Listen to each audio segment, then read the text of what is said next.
Here's a different little twist on the drop stitch. This shawl in front of me has combined a very simple kind of lace stitch here, and then this fabulous pattern in orange all around the edge. This is often called sea foam, and it does have that kind of undulating, oceanic kind of quality to it. And the thing that's amazing about this stitch is that you've got all these kind of open and close areas, but it's made without a single yarn over. It's not a lace stitch.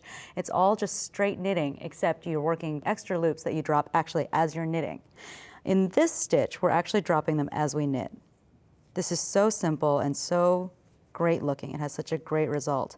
So on this row of my seafoam pattern here, I'm going to knit 6 stitches, and then the fun begins. First, I'm going to wrap the yarn around the needle twice and knit a stitch. Now I'm going to wrap the yarn around the needle 3 times and knit a stitch. This is exactly like making a double yarn over or a triple yarn over or a quadruple yarn over. Now I'm going to wrap the yarn 4 times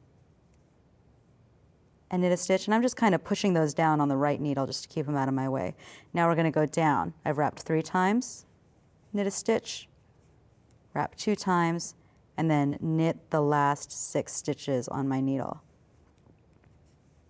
So we've set up for our dropped stitches, our wrapped and dropped stitches, and now the fun happens. So on my reverse row, and this is a garter stitch based stitch, so I'm just going to keep knitting all my stitches on every row, right side and wrong side. I'm going to just knit this row, but when I get to those extra loops, what I'll do is just drop them right off. So I've knitted my 6 straight stitches that were just regular old stitches. Now I've come up to some extra loops here, and all I need to do is just push those right off the needle. Knit the next stitch, and of course it's loosening up because all that extra yarn was worked in there. Now I'm going to push off all 3 of these extra loops, knit the next stitch, push off my 4 extra loops, make sure not to push off the actual stitch when you're pushing off your extra loops, and so on and so on. So there's my 3, and then back down to 2. And then you can knit the last few stitches of the row. So I'm going to put this down now and stretch it out, and you will need to kind of finagle this after every drop stitch row to make sure that the loops are kind of pulled into the position that they need. But look at how that 4 wrap, those 4 extra wraps create this really elongated stitch in the middle, and then the 3 extra wraps create slightly shorter stitches and then slightly shorter stitches, so you get that big curve.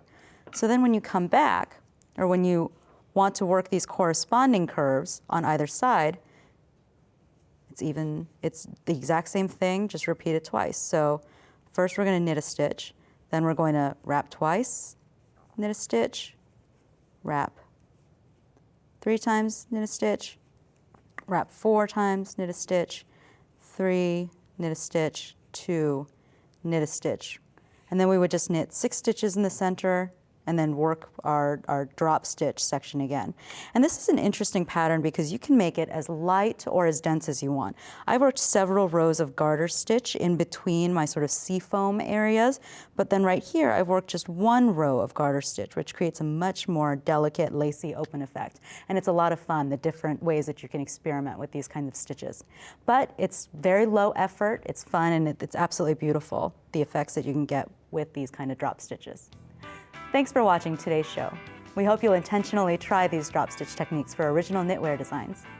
Join us next time as we take a closer look at details in knitting. Details can make all the difference. And remember, make time for yarn every day.